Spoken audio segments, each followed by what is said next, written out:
I welcome all our viewers to this webinar, which is designed on the circulars issued last month after the 53rd Council meeting. And we have invited two star speakers, or we can say the best speaker of the country, CA Bimal Kumar Jain and CA Gaurav Kumar Gupta. Both the speakers do not need any introduction. Both are well known, and I think there will be no participant who is not knowing them. Bimalji, a prolific speaker and practicing in this field almost now I can say more than 25 years in the field of indirect tax, and Gauravji is almost touching 25 years as I understood. So both are having good knowledge, experience. Now both are practicing as an advocate in the field of GST only. So we will able to get their viewpoint on the circulars which is issued, that is 16 in number. And these circulars are only covering few decisions of the or few recommendations of the GST Council, which whatever can be done through a circular. Moment there are notifications is about to come, and also we can see some amendment in the finance bill, which is our honorable finance minister will going to present on 23rd of July. So friends, only thing I want to mention to all of you that whatever amendment was proposed, say the rate change or other amendments, which is not implemented as of date.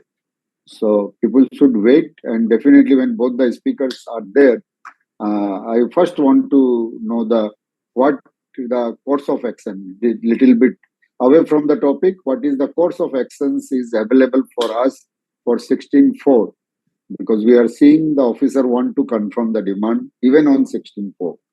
So what we should do on this particular point of time, what is the guidance for the viewers, if they want to say in 1 or 2 minutes, and then we can start the today's topic. Bimalji, you want to say something?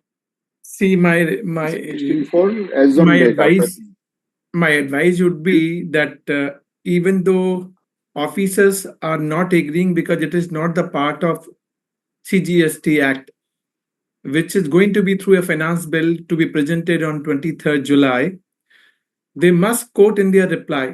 If your case is pending before adjudication authority, in reply you must quote the recommendation of 53rd GST Council meeting. Or if your case is pending before first appellate authority, you must file appeal with the recommendation. And for sure, it is going to be part of finance bill and then become the part of act. So at the time when PH is coming up, of course, you can show it to them and get the relief which you are looking for.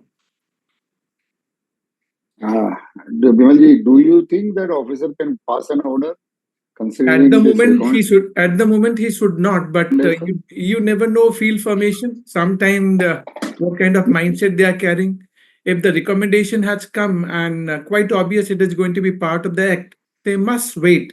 And in case their time is expiring, but even though they can rely upon, because 53rd GST Council meeting recommendation has got some worth and value. So they can't say on the face of it, no, I don't agree. And it was part of the finance minister's speech also. Yes. Press conference. She openly she has come. This is not something. And another suggestion.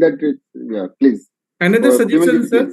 Another suggestion, sir. They can cut that clip of Honorable Finance Minister and make the part of RUD reply. Gaurav Bhai now can add. Thank something. You. Over to Gaurav Bhai. You want to add something, Gaurav ji, here? No, sir, I think what Bimalji said, we all only can right now put a mention of the recommendation. We have to wait for the fine prints in terms of notification. I think the notification, once it's come, and if it comes in a manner where the entire show cause notice, or for that matter, the entire demand note, whatever the case may be, has to be put as a whole, I think the relief may be very, very limited to many of the assessees who are looking at in a manner that we will agree to some of it and we will dispute some of the demands. So I think that limitation might put a barrier for many to avail a perfect benefit of this particular relief. More so, what I was more expecting was a relief under 74 also. It is only limited to the demands under 73. I was looking forward that government should be relaxed or government should be benevolent in giving the relief to Section 74 demands also. And as we all know, Section 74 demands are much, much bigger than Section 73 demands. So with this note, let's see what comes in the fine print. This is correctly mentioned by Gauravji that it is the officer's suite will whether he will raise the demand under 73 or 74, because the 16(4) section was the same. People has done the same thing. They have taken the credit later on, that after the due date for taking the credit. But whether it will fall under 73 or it will fall under 74, that is the officer's choice. There is not the choice of the SSC. Offices were no SSCs were, or the taxpayer were not having any option to do it. So it is a different officer has done the different thing according to their choice. There was no parameter, no guideline was there. So Gauravji is correctly mentioned that it must cover the Section 74 also. So now let me start the today's webinar on the topic, that is the circular issued by the CBIC on 26th of June. And first we will request for Bimalji to take the circular number 207 to the first 8 circulars. Then after that, the Gauravji will start. Over to Bimalji. Thank you, Bimalji, for joining, and over to you, sir. At the outset, let me thank our dynamic chairman of Indirect Tax Committee of ICAI, Sushil Ji, my co-speaker, Gaurav Bhai, ladies and gentlemen, all professional colleague pan-India, good evening to all of you. We have seen that 53rd GST Council meeting was exceptional one. A lot of recommendation has come towards each of business and taxpayer friendly. And keeping those recommendations in mind, number of circulars got issued on 26 June 2024. I'm going to touch base initial 8 circulars starting from circular number 207 to circular number 214. All are dated 26 June 2024. So I'm sharing my screen and we will run through those circular. We will discuss what is the content of those circular and what are the observations from my side that I will also share with all of you, and some of the open point coming out from the circular. I will try to touch base those pointers as well. So I'm sharing my screen and then we will proceed accordingly.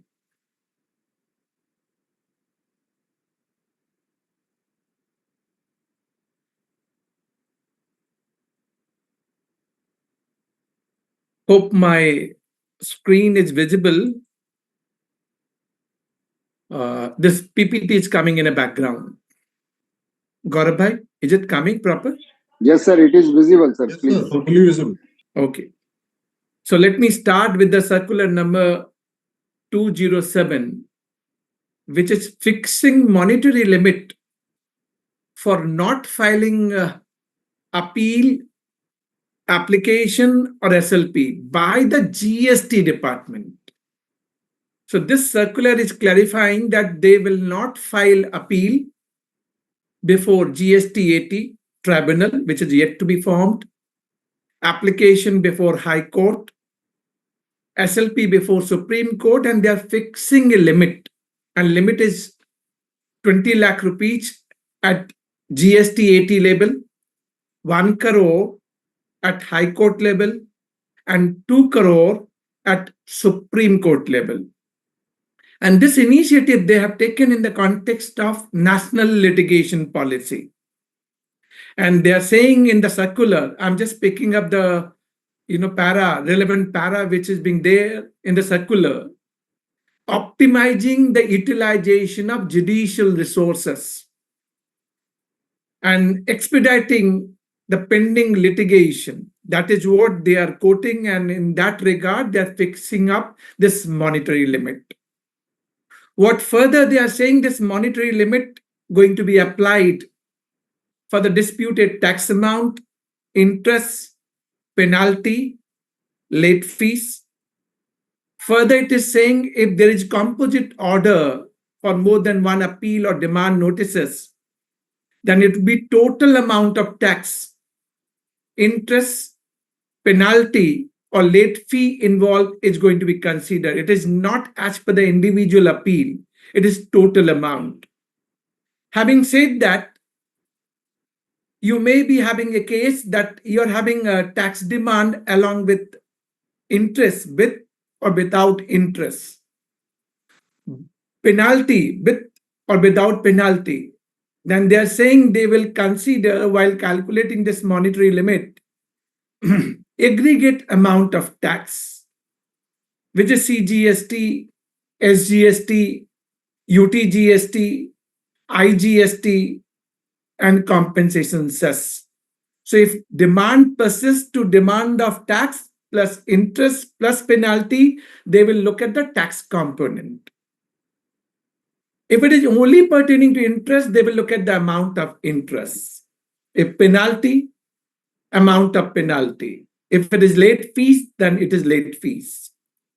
If it is demand of interest, penalty, and late fees, then aggregate total, sum total of amount, interest, penalty, and late fees. When demand pertains to erroneous refund, then amount of refund in dispute pertaining to CGST, SGST, UTGST, IGST, or compensation cess. Having said that, when this limit is not going to be applicable, so they have said how it is going to be calculated, threshold 20 lakh, 1 crore, and 2 crore. Now they are saying this monetary limit is not a bar, and they will file appeal or application or SLP in GST 80, High Court, or Supreme Court, respectively.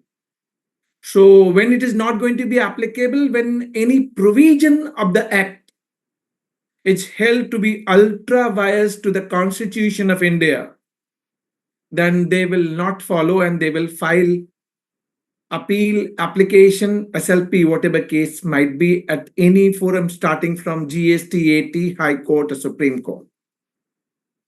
Where any rules or regulation is being challenged and held to be ultra vires to the Parent Act, they are saying this limit is not going to be applicable. And you can see in GST law, lot many challenges. You have seen the writ petition is being filed where the rules are really within the four corners of GST law with the Parent Act. And in so many cases, it is being held. Rules are ultra vires. So looking at the exclusion part, you will find to what extent the real benefit to reduce the litigation. So I'm having my subjective view, but look at I'm carrying on exclusion part. Then they are saying where any order, notification, instruction, or circular is held to be ultra vires to the CGST Act, even circular. So are we really going to get real benefit by fixing up this monetary limit? This is what coming out on the face of it. Looks like no, but this is what the exclusion. When any matter is related, which is recurring in nature and involve interpretation of rules, notifications, circular, order, instruction, etc. So this exclusion is giving some kind of caveat that fixing up monetary limit is going to be applicable in minimal cases. Now, what are the matter related where things are, they are picking up that valuation related? No monetary limit. Classification, no monetary limit. Refund, no. Place of supply, no. But one line, any other issue. I do not know. Circular is saying any other issue and keeping it wide open. So if this is the way we are fixing up monetary limit, the real advantage which we all are looking for, the way it is being sounded by Honorable Finance Minister in the press conference, I'm finding we are not reaching to that level where we are looking at reducing the litigation. It's a resources for both of us, tax department and taxpayer. But this is what the circular is talking about. Going further, two more point: when a monetary limit is not applicable, when any adverse comment is being passed and cost is being imposed on the government department, this monetary limit is not applicable. So if 5,000 rupees penalty is being imposed, cost is being imposed on revenue department, they will not look at this monetary limit.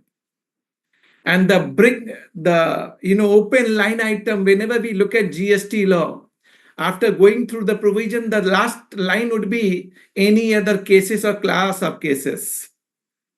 That within the opinion of, which is in the opinion of the board, they will notify that this monetary limit is not applicable. But now here I want to clarify 2-3 things.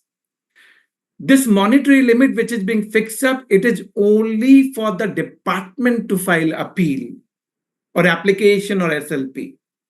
In the GST 80, High Court or Supreme Court respectively. It is not for the taxpayer. If taxpayer is aggrieved, he will definitely file appeal. This is the first point. But keeping in mind section 112 subsection 2, wherein the provision says that GST 80 at its discretion refused to admit any appeal of tax amount, ITC, fine, penalty is less than 50,000, then GST 80 may refuse to admit such appeal. So this is the only one thing coming from the provision. If it is less than 50,000, let me correct, less than 50,000, then GST 80 will not admit the appeal. But otherwise, this limit is applicable only for the GST department with the exclusion which I have narrated. Further, 53rd GST Council meeting has given recommendation, which is not the part of circular, but of course you'd be looking for. They are reducing the pre-deposit amount. What is the pre-deposit amount when you look at first stage appeal before appellate authority? It is first you have to pay admitted tax, interest, and penalty. Then 10% of disputed tax, subject to maximum of 50 crore. 25 CGST, 25 SGST. Now they are saying this 50 crore going to be reduced to 40 crore. So 20 crore CGST, 20 crore SGST. But this is not the part of circular. Of course, this is going to be part of Act, and it will be done through Finance Bill 2024. And Honorable Finance Minister going to present the budget on 23rd July. So I'm hopeful these are all recommendations which is amending the provision of the Act would be the part of Finance Bill. Second stage GST 80 appeal. You know that the admitted tax plus interest plus penalty need to be paid, plus 20% of disputed tax liability is a pre-deposit, subject to maximum of 100 crore, which is the existing present. What is the recommendation? This 20% going to be reduced to 10%, subject to maximum of 40 crore. CGST 40, SGST 40. This is what reduction for the pre-deposit. Next recommendation, which was there in 53rd GST Council meeting, which is again going to help a lot of taxpayer. You know that we got appellate order from the first appellate authority, but tribunal is not yet formed. We have to file appeal before GST 80. So what is the time period? Time period as per the provision was 3 months from the date of appointment of President of GST 80. Learned Justice Sanjay Kumar Mishra is now President of GST 80 and GST 80 yet to be formed. So 3 months time period is expiring in August 24. So what happened? They have said you need not require to worry about. They will notify a date to file appeal before the GST 80. And again, it is going to be by way of notification. So you have to wait and watch. This was pertaining to appeal mechanism.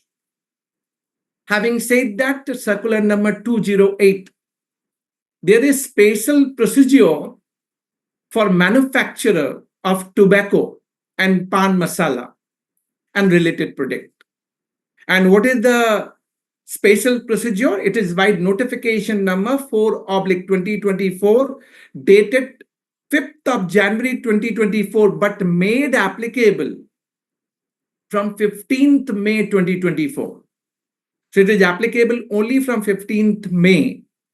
Now, what is the special procedure? Special procedure was that you have to get all the machines with the make, model, and machine number of packing machines need to be registered. If you're not getting it registered, then there was penalty envisaged as per section 122A, which is being part of now CGST Act, right, Finance Act 2024, but yet to be notified. And the penalty which was fixed, 1 lakh rupees penalty for non-registration. In addition to all other penalty under Chapter 15 for non-registration, even those machines which are not registered, liable for the seizure and confiscation. Confiscation may be vacated provided you pay the penalty and you get such machine registered within 3 days of communication of that penalty order. But 122 capital A yet to be notified. But special procedure already got notified. But the challenge for the industry was, if I'm having old machine, I do not know what is the make and model number. Even I do not know machine number. How I'm going to, file the relevant form GST SRM italics 1. So they have said that for either or region it is old, you're not having data, you're not having details like make and model number, then these are optional. You can only mention year of purchase. And then machine number is not available, you may assign number by yourself. That is what they are talking about. This is what the circular giving each to such manufacturer. And why this registration is required?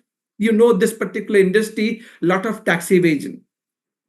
For that region, they wanted such machine, packing machine need to be registered. And 122 capital A, which is not yet notified, but leaving a penalty of 1 lakh rupees per machine not registered. Until it is notified, you are relieved. So they can look into their own setup and get such machines registered. If they are not having, the options and benefit are being provided by this circular number 208. Going to circular number 209. This is very interesting. B2C transaction.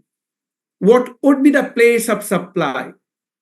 Keeping in mind that GST is a destination-based consumption tax. If GST is a destination-based consumption tax, then quite obvious, GST is going to accrue to a state where ultimately goods or services are going to be consumed. But in case of B2C transaction, challenge was there. So section 10, subsection 1, clause CA of IGST Act got notified from 1st October 2023. And it is saying that, and the clause which is section 10, subsection 1, clause CA is saying that, first of all, it is starting with the non-obstante clause, that notwithstanding anything contained in clause A, and clause A, where supply involves movement of goods. Or clause C, where supply does not involve movement of goods. So overriding these two subclauses and saying place of supply would be location as per the address of the person recorded in the invoice. So the person who is buying, his address would be the place of supply. So I'm a person from UP and my address is being mentioned, then place of supply would be UP. That is what section 10, subsection 1, clause CA. If that address is not available, in that case, they are saying place of supply would be location of supplier. That is what this provision is talking about. But having read that, now the challenge would be, and for that the circular number 209 got issued. They are saying when we are doing transaction through e-commerce operator, then we have seen that the billing address and delivery address are different. In that case, what would be place of supply? Billing address, which is being provided as per section 10 subsection 1 clause CA, or the delivery address, which would be different. For taking this example for ease of reference, you can say that you are unregistered person in Karnataka and you are purchasing a certain goods through e-commerce operator, let's say Amazon. I'm just giving for the sake of an example. And now you're putting your billing address Karnataka, but you want that this goods should be delivered by your supplier to UP. So delivery address is UP, billing address is Karnataka.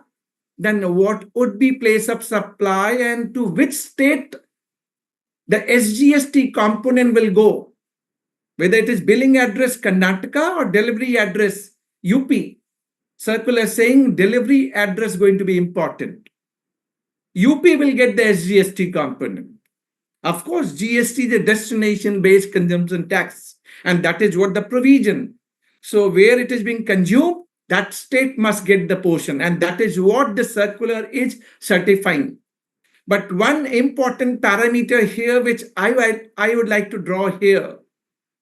Of course, section 10, subsection 1, clause CA got notified with effect from 1st October 2023. But was you aware of that there is Rule 46, Sub-Rule E of CGST Rules 2017?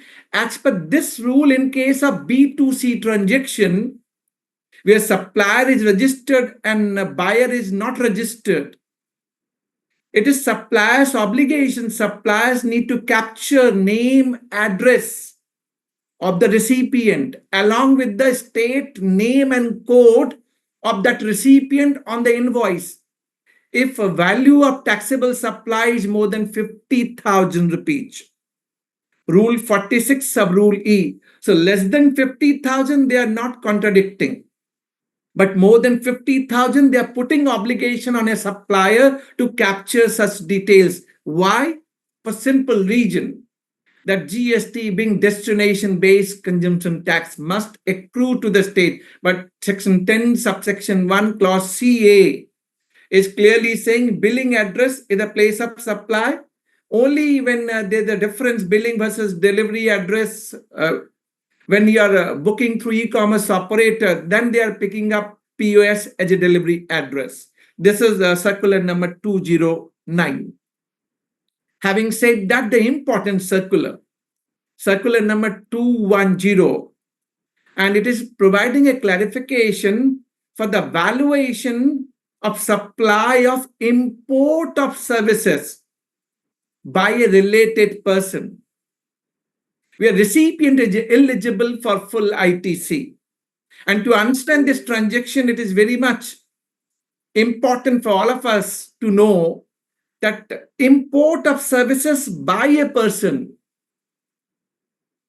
from a related person or any of its other establishment outside India, whether or not in the course of furtherance of, let me stand corrected, in the course of furtherance of business is treated as a deemed supply, even though there is no consideration, as per Schedule 1, Entry 4. So if it is deemed supply, question was whether reverse charge in the hands of Indian counterpart, Indian related party, who is a recipient of such import of services, what would be the valuation? And for deciding that, there was a representation from the industry. Industry has quoted circular number 199, and circular number 199 is very, very important, dated 17 July 2023, in terms of cross-charge. Why it is important? The background of circular number 199 was, in case of cross-charge, we were having challenge what would be the valuation. for charging GST, where recipient is eligible for full input tax credit, right? You must be recalling that, right?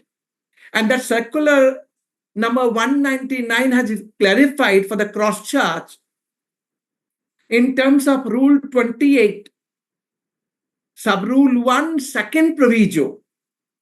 And what is Rule 28? Valuation for related persons or distinct person. Starting with the open market value, like, kind, and quality. Rule 30, which is 110%. Rule 31, residue method. First proviso talking about 90% selling price of recipient for goods to unrelated person can be picked up by supplier for supply of goods between distinct persons. Second proviso was important, and which I have made in italics and yellow. When recipient is eligible for full ITC, supplier can pick up any value, and that shall be deemed as an open market value for goods or services, both together. It is not only for services, even for the goods. And for the cross chart, that circular number 199 has clarified that where recipient is eligible for full ITC, then whatever value picked up by the supplier shall be deemed as an open market value. So no dispute. This was the circular. In that context, representation was there, and the circular 210 got issued. Now, when we go back to the same analogy, they have said we can pick up the same analogy of circular number 199 when we are discussing about valuation for import of services by a related person. Of course, the Indian related person who is an importer, even though there is no consideration in the course of furtherance of business, deemed supply, reverse charge applicable, but what would be the valuation? In that case, when reverse charge applicable, you must be knowing section 31, subsection 3, clause F, self-invoice. Recipient, Indian related party, need to raise self-invoice to himself. So whatever value picked up by this Indian related party, when recipient is eligible for full ITC, shall be deemed in compliance of Rule 28, Sub-Rule 1, second proviso. That shall be deemed as an open market value. This is what they have clarified, and saying that the same analogy which is given for cross charge going to be applicable. But interesting aspect which you must draw here, that cross charge we have seen in the past, lot of us might not have raised any invoice, whereas recipient is eligible for full ITC, but we haven't raised the invoice. So what to be done for the past period? And this circular 210, relying on circular number 199, clearly saying where invoice is not being raised by that related domestic entity, then value should be considered as a nil. Only condition recipient is eligible for full ITC. Then we can consider value as a nil. In terms of second proviso of Rule 28, Sub-Rule 1, then it is going to done away all litigation for the past period. If you have not raised invoice to yourself, then you can consider value as a nil. If value is nil, then nothing is chargeable because revenue neutral transaction. This concept, second proviso of Rule 28, Sub-Rule 1, it is coming out from the concept of revenue neutrality. Whatever value picked up by the recipient who has to pay the GST liability, he will get the credit. That is the reason it shall be deemed as an open market value. So this concept of revenue neutrality, as envisaged in circular number 199, picked up as such for circular number 210 for valuation of import of services by Indian related person, is on concept of revenue neutrality. Only challenge would be where recipient is not eligible for full ITC. Then you can't draw this advantage and benefit. Then you have to go back to that Rule 28 provision. Distinct person where recipient is not eligible for full ITC. Then it is open market value, like kind and quality, 110% of cost. That circular number 199, you must be recalling, where recipient is not eligible for full ITC, exempt sector like education, healthcare. Challenge was salary need to be included. For that, circular 199 has clarified circular need not be, that salary need not be included. Salary which is being paid to CEO, CFO, common HR, accounts, IT team, that salary need not be included. To that extent, cascading is minimized. So that you can refer circular number 199. Having said that, the important issue, section 16, subsection 4, time limit to avail credit with respect to reverse charge liability. The circular number 211, is clarifying what would be time limit. And to understand this aspect, let's start with an example. Let's say you got certain reverse charge liability as a recipient for financial year 2019-20. 19-20, there was RCM liability. And for RCM, you must be knowing they are notified goods or services under section 9, subsection 3 of CGST Act, read with section 5, subsection 3 of IGST Act. Notified goods would be under notification number 4/2017, notified services under 13/2017. And another reverse charge might be under section 9, subsection 4. Initially starting section 9, subsection 4 from unregistered supplier. That was done away from 13th of October 2017 and then made applicable from 1st April 2019 for real estate sector in the hands of developer. So wherever reverse charge liability, it is recipient who will pay reverse charge liability and avail the credit. Only issue is, what would be the relevant financial year for availing credit? For section 16, subsection 4, you know the provision. Earliest of due date, initially prior to 1st October 2022, it was due date of furnishing return for the month of September following the end of relevant financial year, which is 20th October, or due date of furnishing annual return, whichever is earlier. This due date of furnishing return under section 39 for the month of September following the end of relevant financial year got omitted and replaced with 30th November, effective from 1st October 2022. So keeping this provision in mind, now we have to analyze this circular. 2019-20, some reverse charge liability you were supposed to pay. You did not pay. In 2024 and 25, you came to know there was some reverse charge liability. The question which will come to your mind, can I pay now? If I pay now, can I avail credit? Second, and what would be the repercussion in terms of POT, time of supply, whether interest is leviable?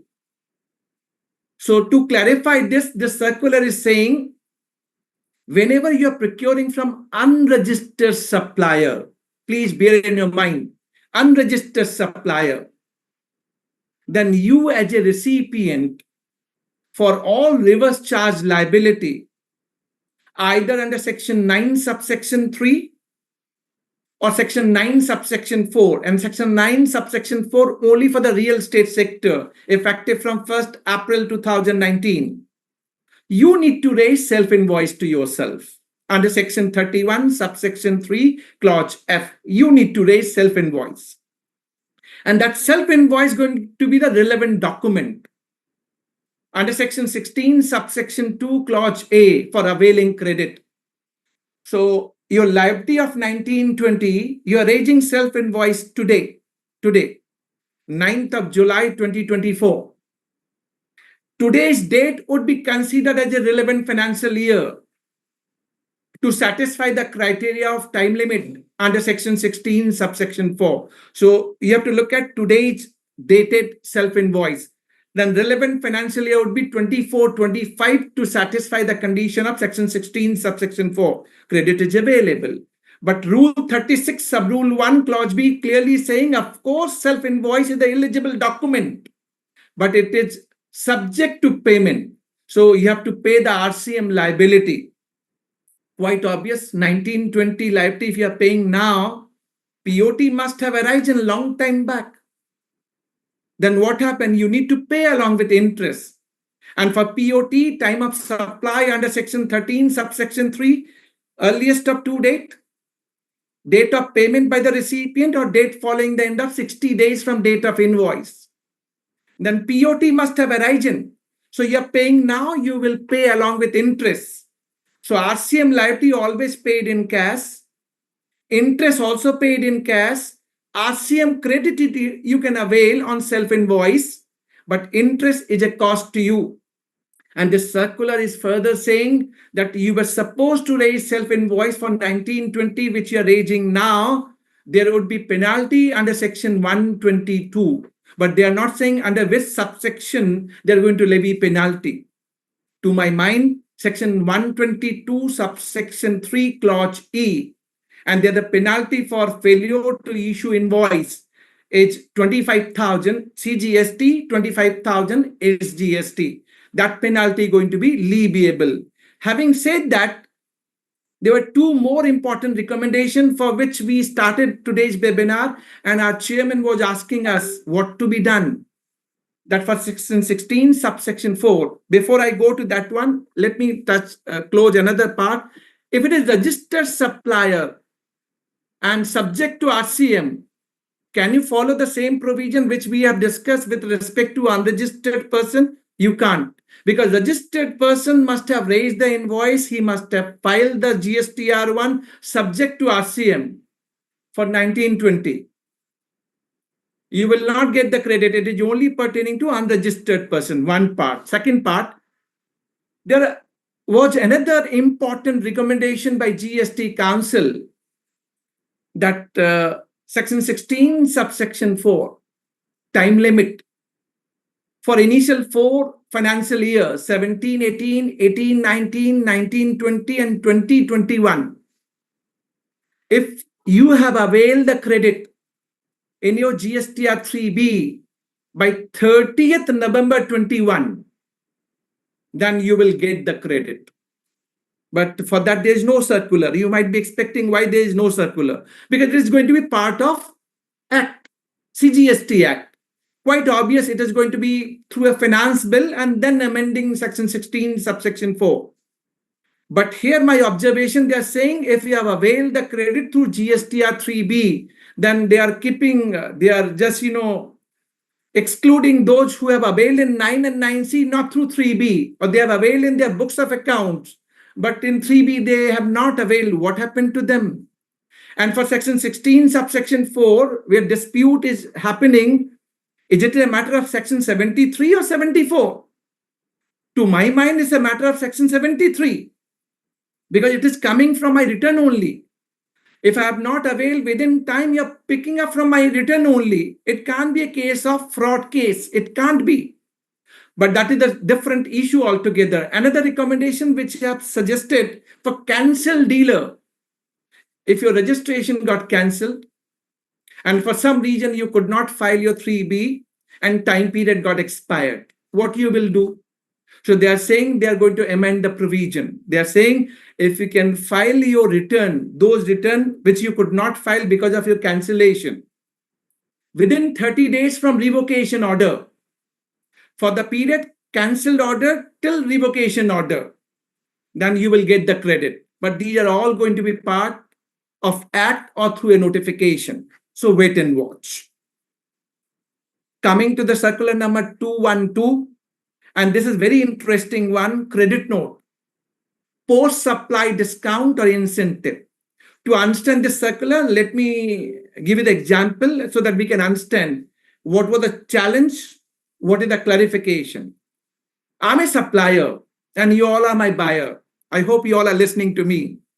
I've supplied initially for 100 rupees and charge 18% IGST, of which you as a buyer avail the credit. Now, for post-supply discount or incentive, As you know that supplier pass on certain incentive to the buyer on achievement of certain milestone. So post-supply discount incentive when I'm passing on to you through a credit note, there is first time period as per section 34, which was initially September of next financial year, amended to 30th November from 1st October 2022. So now what is the challenge?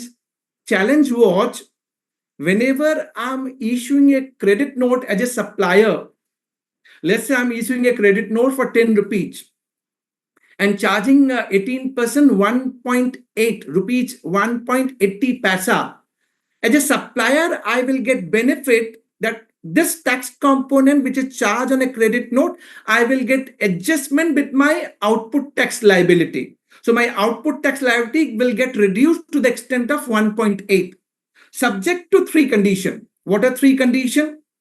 That there should be agreement between both of us, supplier and recipient, entered before or at the time of supply. Second, credit note must be linked with the invoices. Third one was the challenge.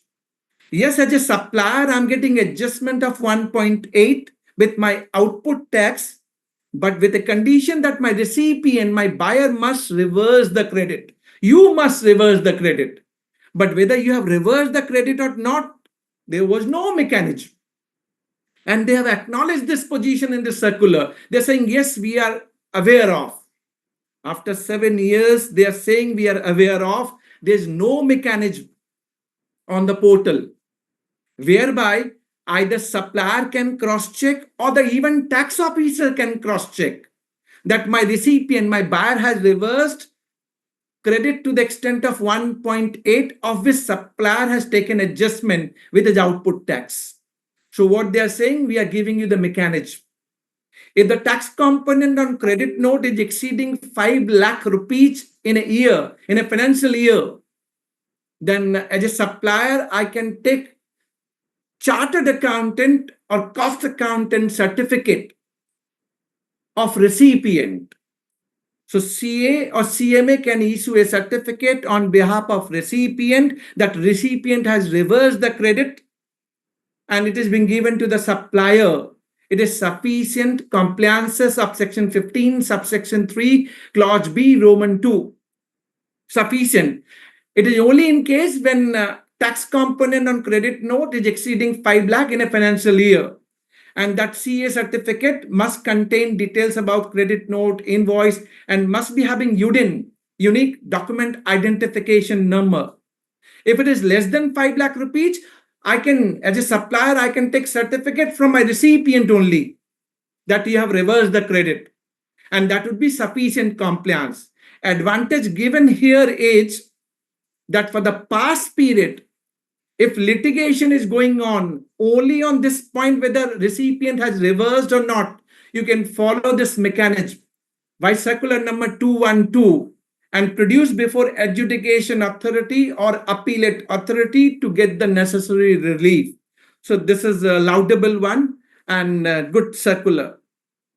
Coming to the circular number 213. Now, before I go to circular number 213, there was one more point which I wanted to draw here for all of you. This is credit note under GST. What about the commercial credit note? Financial credit note, wherein as a supplier, I'm not getting any advantage. I'm not getting any adjustment of the tax component which is charged on a credit note because it's a commercial credit note, financial credit note. So I'm not getting any advantage as a supplier. Are you supposed to reverse? You need not require to. In credit note, under GST, supplier getting adjustment, recipient is reversing, revenue neutral. In financial credit note or commercial credit note, as a supplier, I'm not taking any adjustment. So you need not require to reverse. Nothing is required. And second advantage, that financial credit note without any time limitation. But credit note under GST comes with a time limitation as per section 34. So these were the two new points which I have added. The circular is not talking about, but that is what I'm explaining to all of you. Coming to the circular number 213. that what would be the taxability of ESOP, employee stock option plan, employee stock purchase plan, restricted stock unit. What would be the taxability? See, in Indian scenario, I'm just taking one example that Microsoft India had promised to the employee of Microsoft India that you will get shares of my parent company, Microsoft. Now, parent company is giving shares to the employee concerned of this Indian entity, and whatever money pertaining to this transaction is being paid by Indian company to the foreign counterpart. Issue was whether GST applicable or not applicable. This circular number 213 clarifying a position and saying that shares and securities are neither goods nor services as per the definition of goods or services under section 2 subsection 52 or subsection 102 for the goods and services respectively. Even the services by employee to the employer, and quite obvious when we are offering shares and securities to the employee concerned as a part of their compensation package towards employment contract. We want to retain them. That is the objective. As a compensation plan of employment contract. And employment contract are excluded in Schedule 3, Entry 1, neither a supplier of goods nor supplier of services. So circular is endorsing that shares and securities are not goods or services, and employment contract are excluded from Schedule 3, neither a goods nor its services. Having said that, now what is the clarification provided? That in such case, when Indian counterpart paying the money to the foreign counterpart for the shares offered to the employee concerned of Indian company, no GST.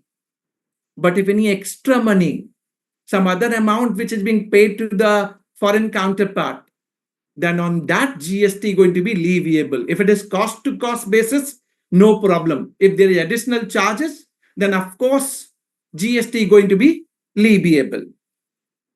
Having said that, the last circular, and I need to finish it up within the time frame given to me, but I have exceeded 5-7 minutes. Gaurav bhai, sorry. We can extend with the permission of Chairman sir at the end.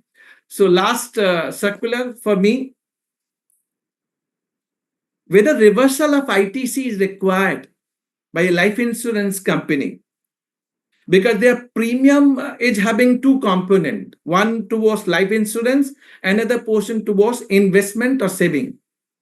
So the premium amount, which is having two components, question was that a certain portion, which is certain portion of amount which is towards investment and saving gets excluded while doing the valuation for the life insurance in terms of Rule 32 sub Rule 4.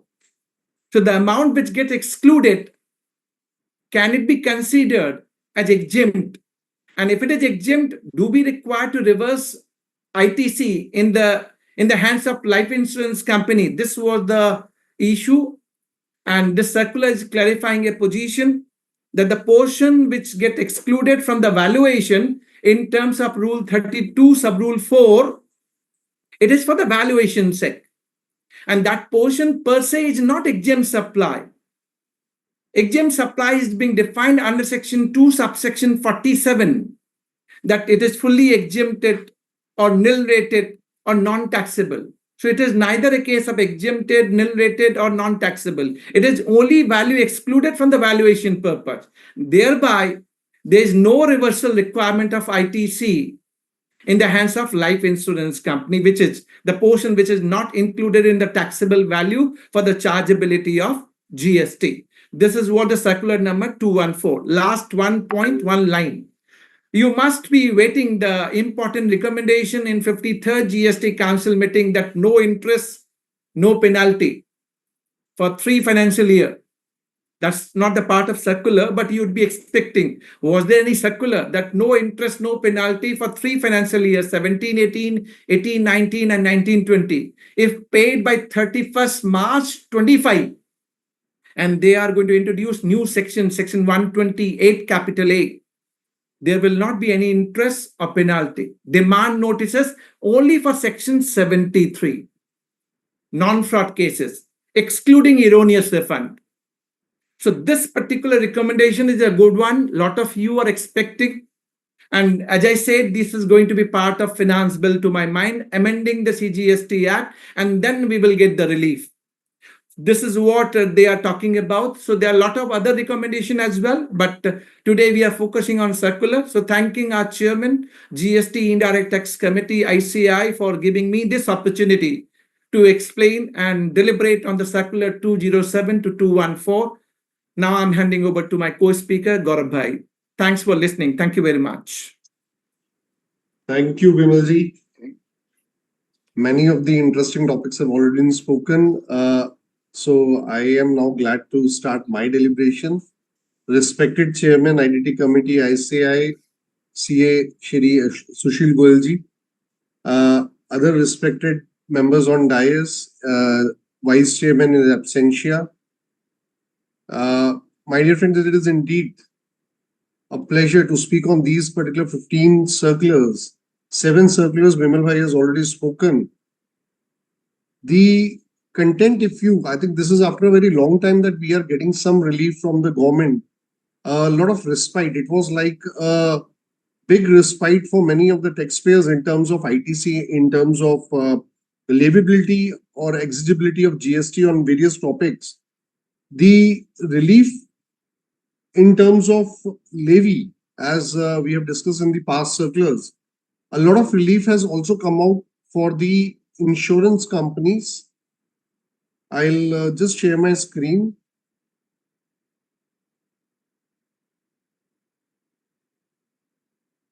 I hope it is visible, Impriji.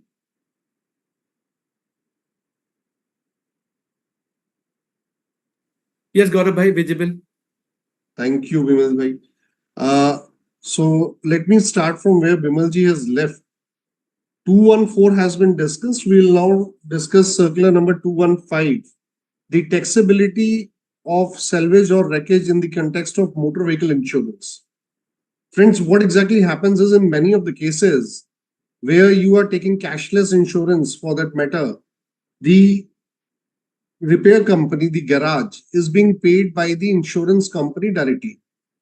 Now, there can be two kinds of contracts which can happen. Number one, where the full value, including the salvage, is being paid by the insurance company. And in the other case, the salvage can still be retained by the insured and the balance amount is being paid by the insurance company. Now, the question was whether this salvage or wreckage will be taxable in hands of the insurance company should it raise the invoice if it is being kept by the insured. The government has come out with a very positive clarification on this front. Number one, please understand this is not limited to insurance company because this will be having a lot of implications in other sectors also. Many of the job work sectors where there are leftovers which are there, or where the salvage or the scrap is being retained by the job worker or for that matter by the contractee. In those particular cases, inference can be drawn from this particular circular. So what does this particular circular per se say? Your car, suppose, is repaired for rupees 1,000 and GST is being charged by the repair company. The entire amount of GST which is charged by the garage, the repair company, from that particular insurance company. Now, please understand the invoice will be issued by the garage on the insurance company and not on the insured, because the recipient, the person who is under the obligation to pay, is not the insured but the insurance company in case of a cashless insurance.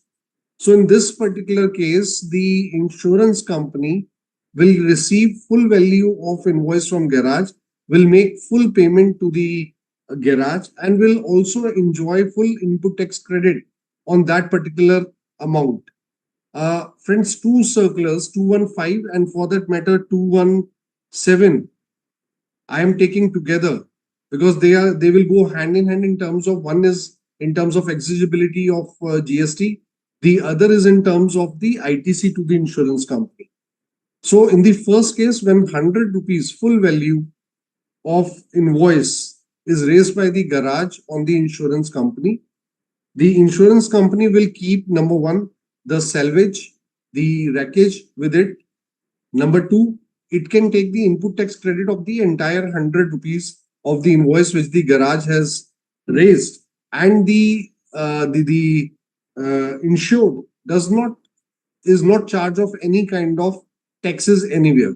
And he also, now please do take care that the invoice will not be raised by the garage on the insured. And in any case, if mistakenly also the invoice is raised by the garage on the insured will not be able to enjoy the input tax credit on that particular invoice because of two main reasons. Number one, he is not the recipient. And number two, he is also barred by Section 17, subsection 5. So with these two barriers, he will not be able to enjoy the ITC. Now, coming on to the second category of cases where the wreckage is kept by the insured and the balance amount is being paid by the insurance company. Now, in that particular case, so suppose the entire insurance amount which is to be paid to the garage is 1,000 rupees again, and the value of the wreckage which is determined, the salvage is determined to be, let us say, 100 rupees.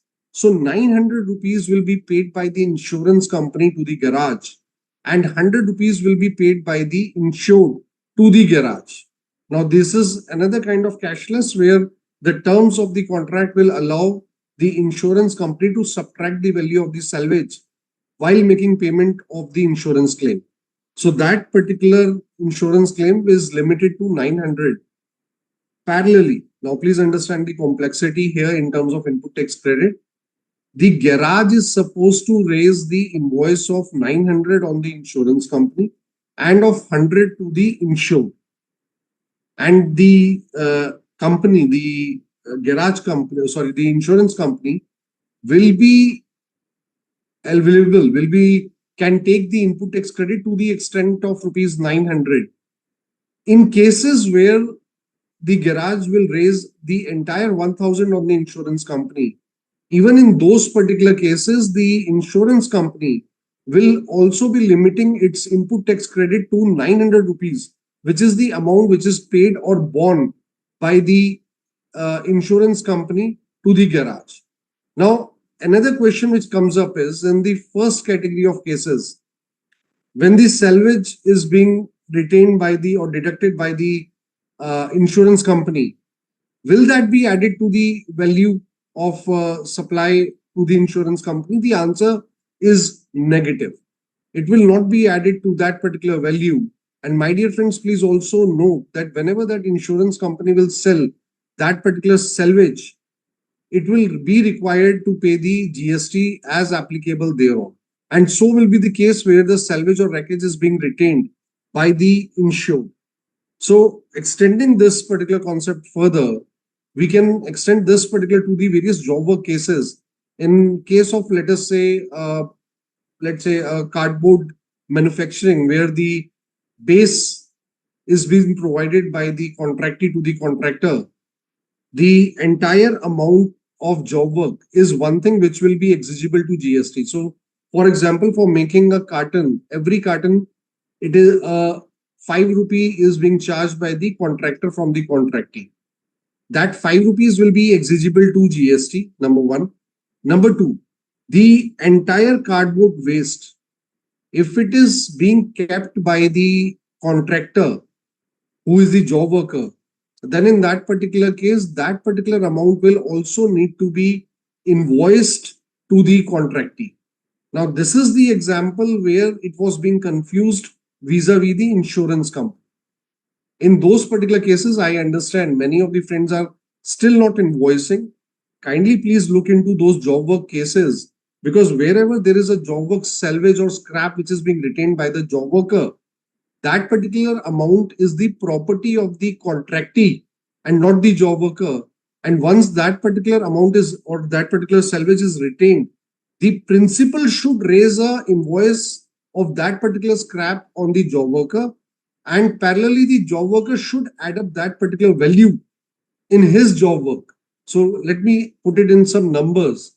I again go back to that cardboard case where I have given you per case 5 rupees, and you are also retaining 2 rupees of that particular scrap, or let us say 1 rupee of the scrap uh, per kg kind of a thing. So you have made 500 boxes, and you are also having a, let us say, 50 kg of scrap. So 500 into 5, 2500 rupees is your job work charges. Plus, you are also suppose you are getting a consideration in kind. And what is that? That is scrap. So that particular consideration is well worth, let us say, 2 rupees per kg. So 50 into 2, 100 rupees should be added to 2500. Total invoice value of the job worker should become 2600 rupees, on which 18% or whatever applicable rate of tax is there, that should be charged. Parallelly, the principal will charge 100 into the applicable rate from the job worker. Now, these were the cases which were 1-to-1.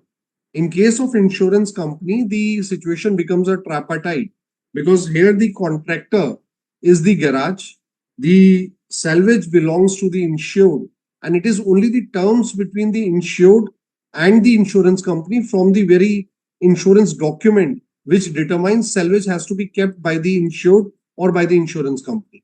Where 100% of the amount is being paid by the insurance company, there is no dispute of the salvage, because salvage becomes the property of the insurance company, and entire ITC of the garage invoice will be taken. Here, please understand why the case of job worker is not applicable per se in totality is because the garage is not keeping the salvage. Now, extending this further, suppose the garage has replaced a battery and has reduced 1000 rupees for the old battery from the insurance company's amount which is payable to him. In that particular case, the garage needs to include this in-kind consideration in the invoice, and the insurance company will raise an invoice of 1000 for that particular salvage which is being kept by that particular garage and charge GST thereon. So I'm just extending to what circular has already clarified. So summarizing it again, the circular clarifies that the GST liability in terms of salvage, where the salvage is being kept by the insured, it will not tantamount to a receipt of consideration by the insurance company, and insurance company is not supposed to pay tax on such particular amount. Number two, input tax credit of the amount raised in the invoice can be availed by insurance company, and the barrier in terms of section 17 subsection 5 clause A will not, or for that matter, will not be applicable on the insurance company. Similarly, when the insurance company is allowing the, as per the terms of the contract, it is allowing the contractee or the insured to keep the salvage. In that particular case, it will only be taking, or it will only be taking the invoice credit to the extent which is minus the salvage value, even if the entire amount of invoice is raised on that particular insurance company. In no case, now again, in no case, insurance company can take the credit in any case where the amount of invoice is raised to the insured. So one has to be very, very careful that garage does not raises the invoice on the insured, but on the insurance company. Otherwise, the credit of insurance company can definitely be challenged by the department, as we all have seen in past, that if the documents are not proper, and for that matter, the amount after 2022, it is not appearing in your GSTR 2A, input tax credit by virtue of section 16, subsection 2, clause AA will not be available to you. Now, friends, apart from this, allow me to move on to the next circular, circular number 216 by 10 by 2024. This is in respect of the availability of ITC relating to extended warranty or the warranty under GST. Now, I am buying a car, or for that matter, I am buying electronic gadget, a refrigerator, my supplier tells me that Gaurav, you are buying this particular product. I'm giving you a warranty of 1 year. So anything which goes wrong with this refrigerator for 1 year, I will be making it good. So for next 1 year, I don't need to pay anything. Anything which goes wrong, the supplier will, or the OEM, supplier may be a retailer, but the warranty is given by the OEM. So OEM is the original manufacturer. He extends the warranty directly.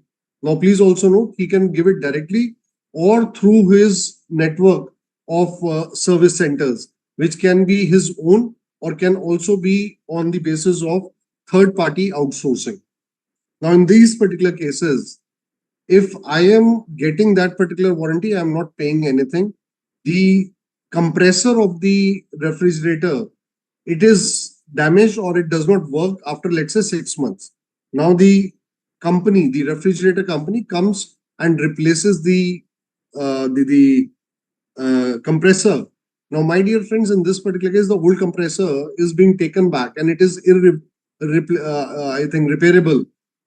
If even in that particular case, the new compressor which is given to me is a part which is coming out from the factory or from the workshop or from the service center of that particular OEM, will the OEM be eligible to get the ITC on that particular amount?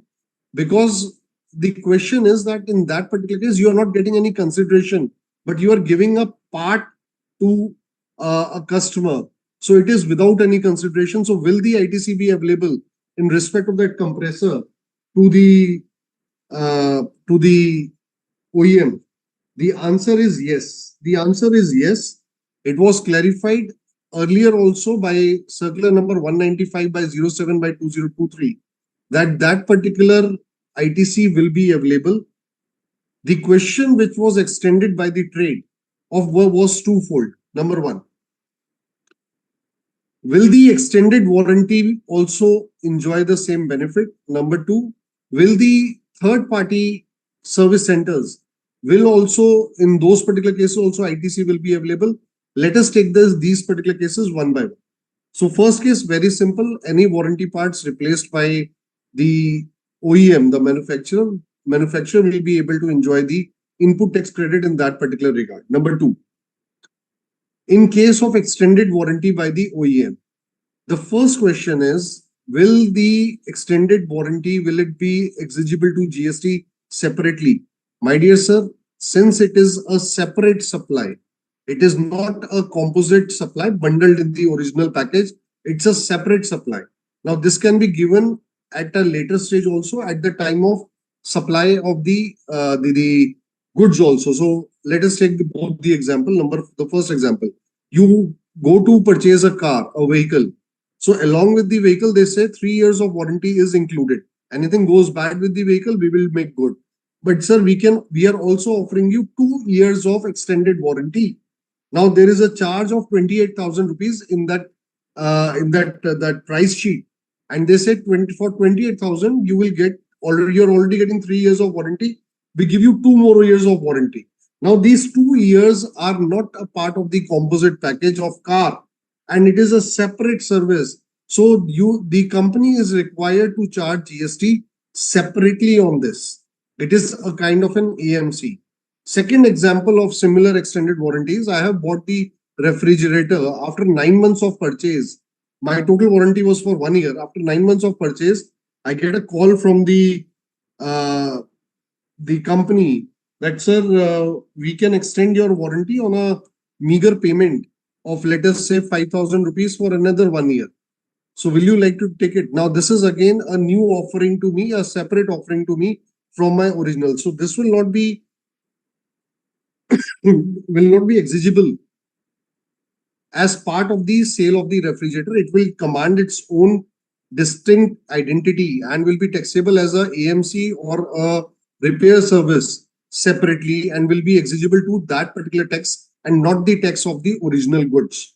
So this is the first point. Second point is, the OEM, will he be able to get the ITC of the goods being used or services being used for provision of these extended warranties? Yes, sir.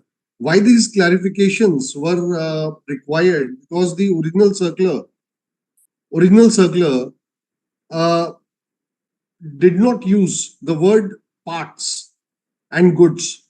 So it was only limited to the word parts. So now it has been clarified that it is now being clarified that not only parts, even if the goods are replaced under the warranty, then entire GST ITC will be available to the manufacturer.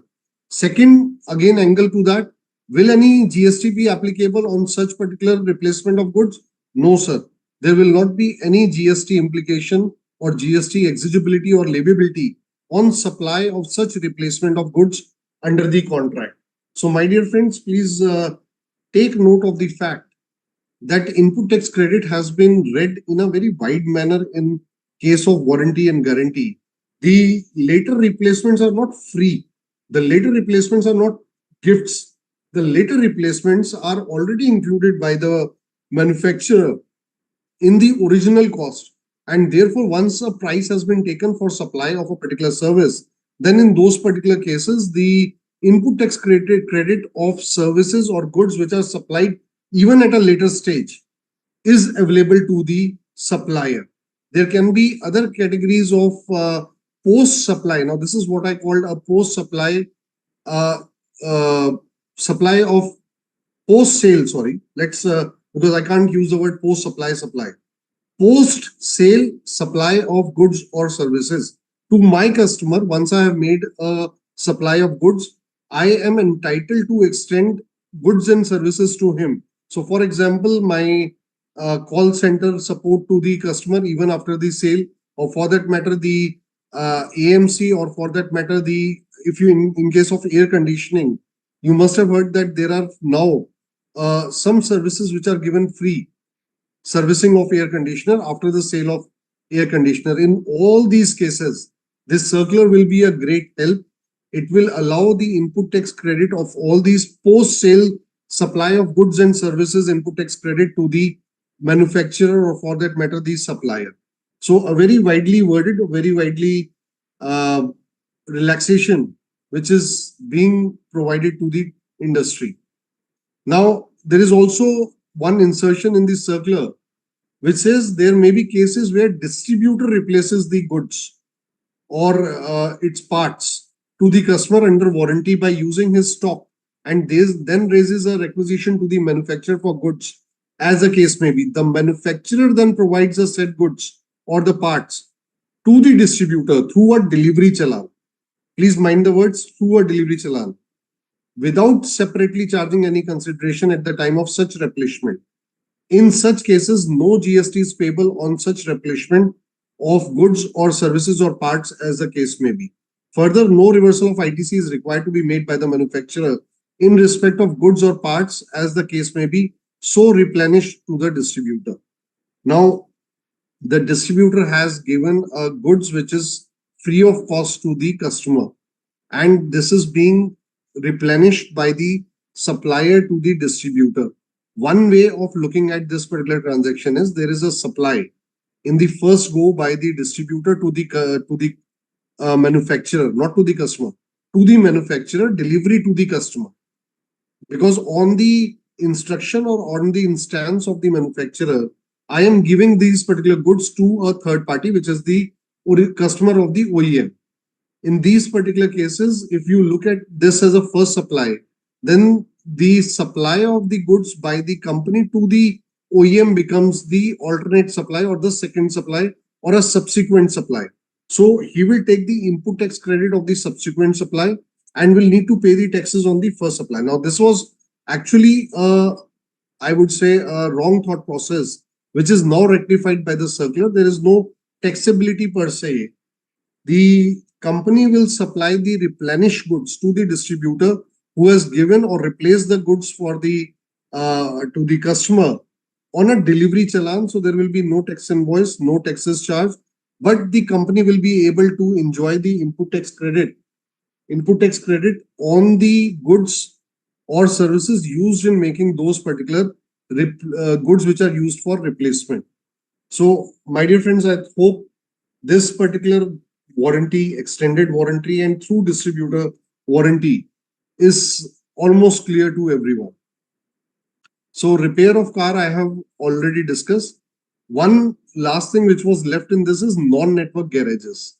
Now, in certain cases, you are going to a garage which is a non-network garage, meaning thereby that garage will not extend a cashless insurance to you. So, what will be done? You will get the vehicle repaired. You will get an invoice from the garage, and you will get a reimbursement of that invoice from the insurance company. Whatever file charges, etc., may be deducted. That's a separate issue. Now, in this particular case, the invoice which is being raised by the garage company will be on the insurance company, though paid by the insured initially, and reimbursement of such particular invoice will be taken by the insured from the insurance company. And since the invoice is in the name of the insurance company can also take the credit or input tax credit of that particular invoice. Friends, moving on to the next circular, which is circular number 218, loans between the overseas affiliates and Indian affiliates. A very interesting concept, I would say, has been discussed in this. Between related parties, if you are extending loans, you are not charging any processing fee, administrative charges. Why is it so? And will there be a deeming value to these particular processing charges? Had I gone to a bank, so suppose I have taken a loan from a related person or from my overseas affiliate of the tune of 100 crores. Had I taken this same amount from the bank, I would have to give a 1% or 2% as the processing fee to the bank. And bank would have then charged GST on that particular 2%. But when I'm taking this particular loan from my associated enterprises or a related person or a overseas affiliate, I don't need to pay this processing fees. So can there be, by virtue of Schedule 1, read with Section 15, subsection 4, can there be a deeming valuation of, without consideration, supply of services of processing the loan by these particular related parties to the receiving party who is receiving the loan? Now, this circular clarifies no, sir.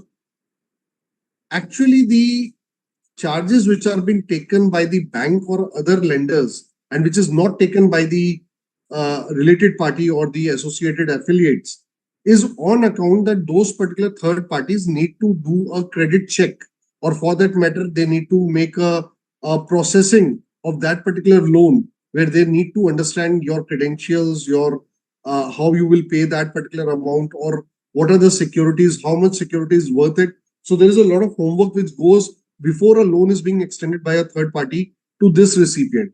But when this recipient has gone to a related party who is fully aware of all these credentials and is also knowing this particular related party or affiliate very well, so these particular exercises are not required in these particular cases. And since these exercises are not undertaken, these services do not come into picture, and therefore there will not be any additional processing charge or administrative charge which will be levied over and above the interest or discount on the loans which is provided between the related parties. So friends, this is a very good example in terms of the, I would say, the notional charges which is actually being thought on between these particular entities. However, when I'm saying so, there is also, when you're talking about the foreign affiliate, there is also a concept of transfer pricing report. While this circular is to your benefit, this is giving a respite. But I am also putting a word of caution. Any charges which are shown in your transfer pricing report and on which any kind of TDS or any kind of tax implications under income tax have already been taken, those particular charges or those particular amounts will still be disputed by the department. They may not get the same protection from this particular circular because this is very, very limited to the extent of amounts which are not there, neither notionally nor actually. So if a notional amount is being uh, identified, or for that matter accepted by both the parts, I would put it in simple way. You may take the benefit of the other circular in terms of valuation, but yes, to the extent of identifying that as a supply, there will be some exposure of litigation on that. A very welcome step in terms of foreign related party transactions. The clarification has already been given by the government that if you are getting any services from your foreign entity related party where full input tax credit is available to you, in those particular cases there is no whatever amount of tax you are charging on the self invoice will be taken as the tax paid, because the open market value will be the value of the invoice, and there will be no challenges as is accepted in case of rule 28 second proviso. So the benefit of rule 28 second proviso of CGST rules are extended to overseas affiliate transaction with the domestic companies in India. Sir, this is a very strict, a very limited kind of clarification by circular number 219 by 13 by 2024. Whether the ITC on the ducts and manholes of the optical fibers network, will it be available to the telecom companies? Now, this is clarified that ducts and manholes are essential components of the optical fiber cable network, and they facilitate the transmission of telecommunication signal. They are neither the civil structure nor excluded as telecom towers or pipelines outside the factory premises. So they are not falling within the exclusions of section 17, subsection 5C and D. Explanation there too. Therefore, ducts and manholes will qualify as part of plant and machinery under the CGST Act, and they will be forming integral part of the OFC network, which is used for providing the telecommunication services, and accordingly full input tax credit will be available to such particular cases. So I think this is one very good example to read the exclusion of 17.5 and C and D. Many a times the word immovable property, it creates a sense of shiver to many of the taxpayer, for the very simple reason, whenever there is a immovable property word comes in, a barrier in terms of 17.5C and D of ITC of CGST Act restricting the input tax credit of the taxpayer comes into the mind of the taxpayer. I would simply put it, friends, not all immovable properties input tax credit is a barrier.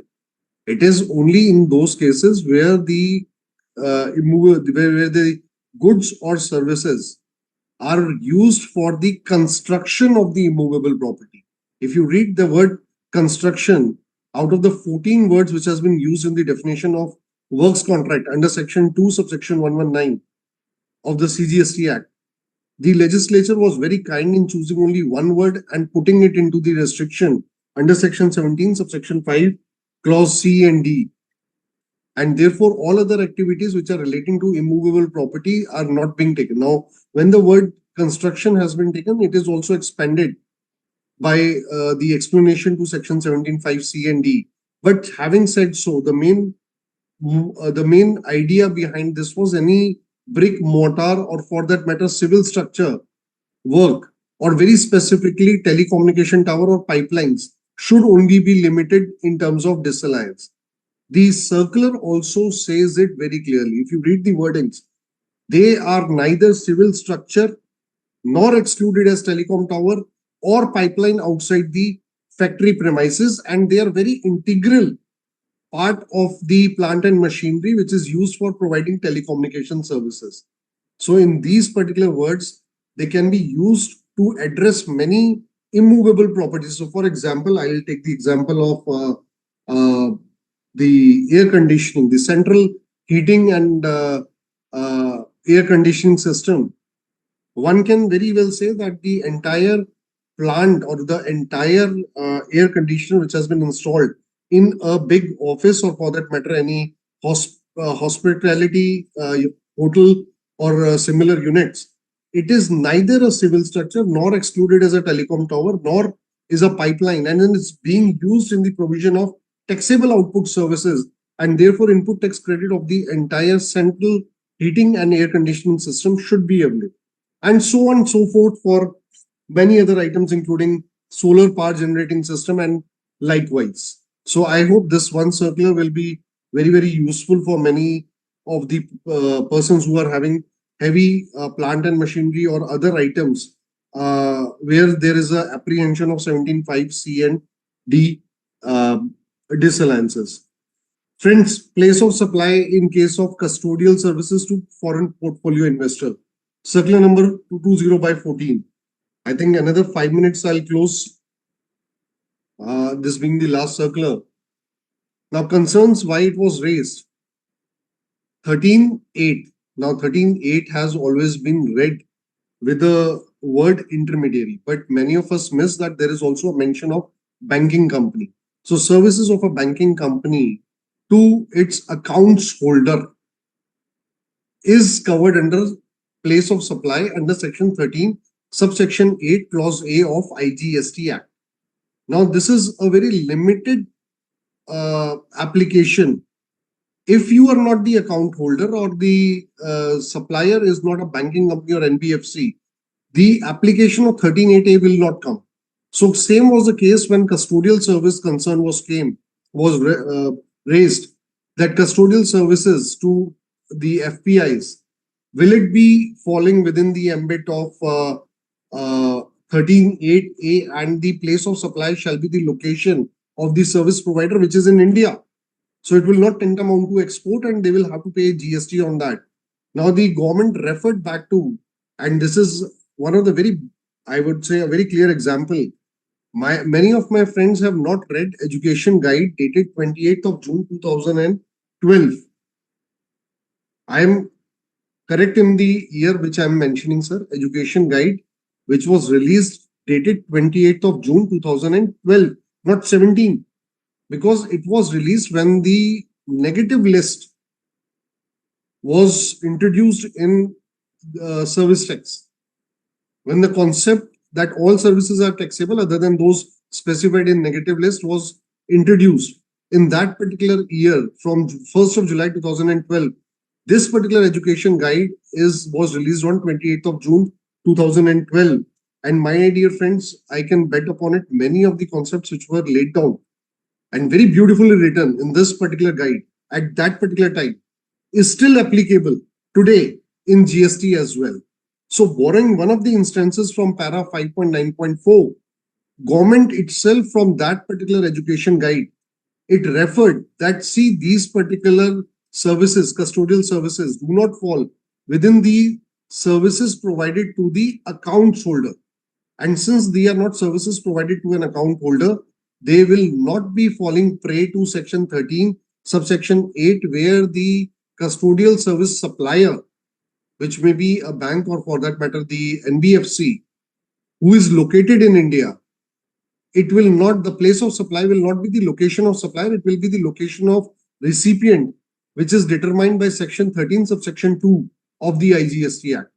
So this will travel back to the default provision, and therefore these services of these particular financial institutions will qualify as an export. So again, a big relief to many financial institutions and also to FPIs, because they will also not need to bear this additional burden of GST in cases of custodial services.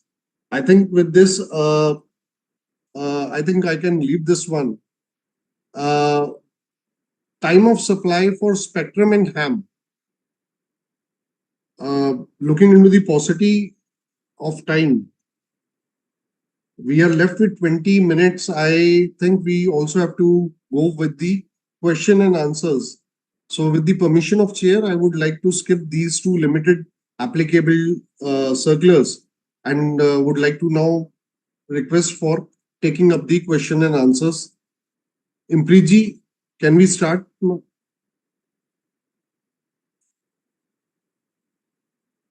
Sir.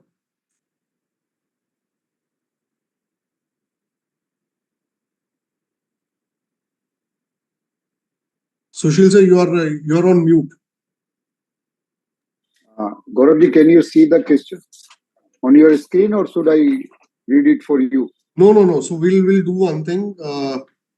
Hmm. Bimalji, we can take up a question one by one and close it very fast. No problem. No problem. Please. Right, sir. So Hey, please, Bimalji, to be whether it honest, is visible to your screen. Yeah, it is visible to me, sir. Okay.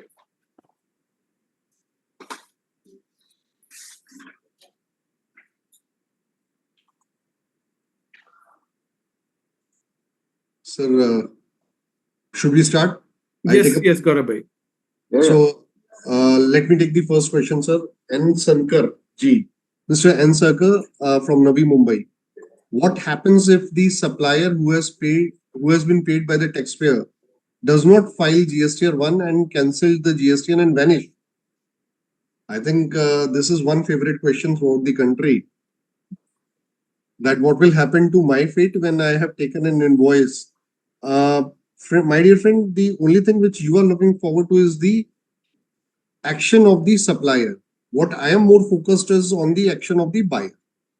Is my buyer a bona fide buyer? Because if you look into all the precedents which were laid down in the era of excise, VAT for that matter, the focus of the honorable courts have always been to distinguish the bona fide buyer, protect them, then from the buyers who were in hand and glove, or for that matter, connivance. And to make the things worse for these particular categories of buyers, there was a very recent honorable Supreme Court decision in the case of Ecomgil Coffee Trading Company, that the onus to prove that the goods have been received is on the buyer, and he is supposed to discharge that particular onus.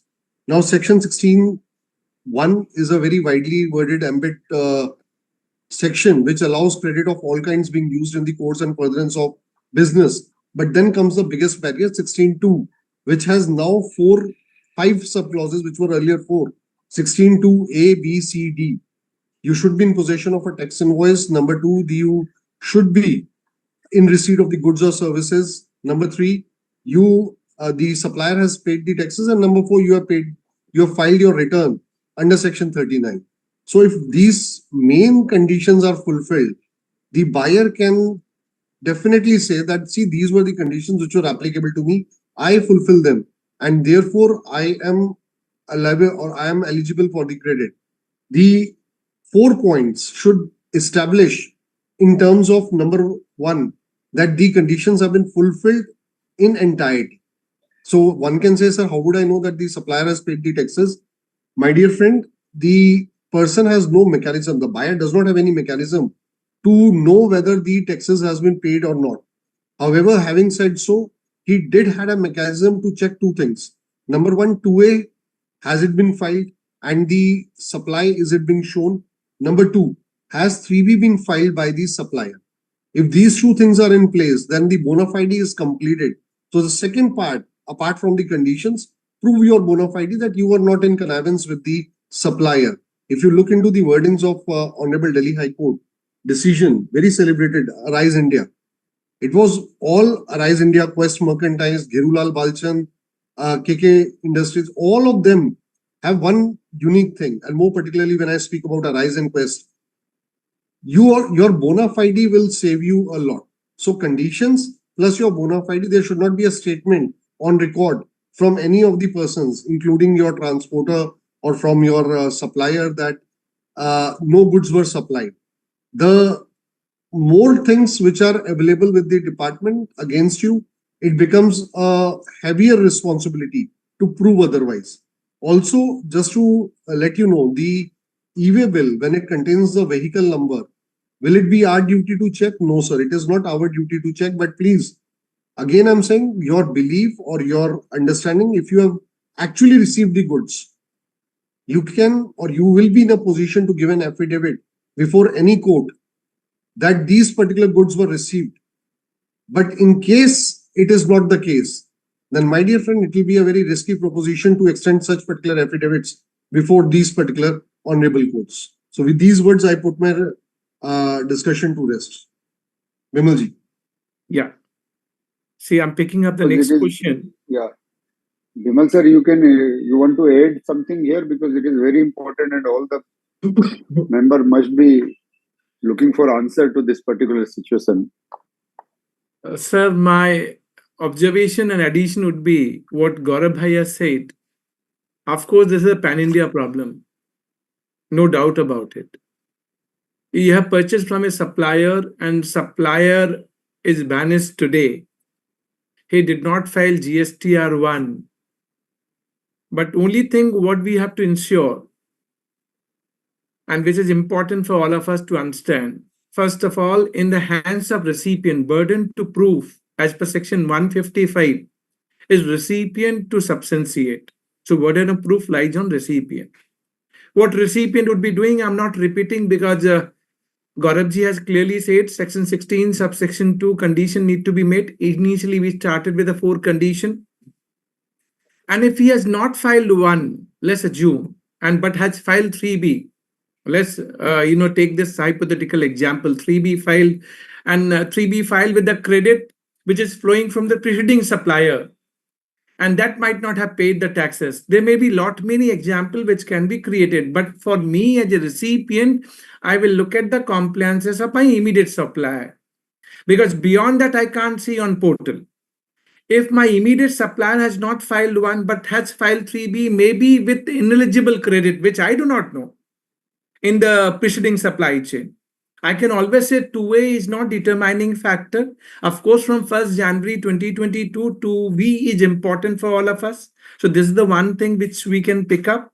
Second, we can say 2A is not important, but all other compliances are being met. As a recipient, I can say, if fault lies with the supplier, and his registration getting cancelled, there are two situations. Sometimes he is going and getting his registration cancelled, and sometimes department cancelling his registration with retrospective date and then disputing credit for the buyer.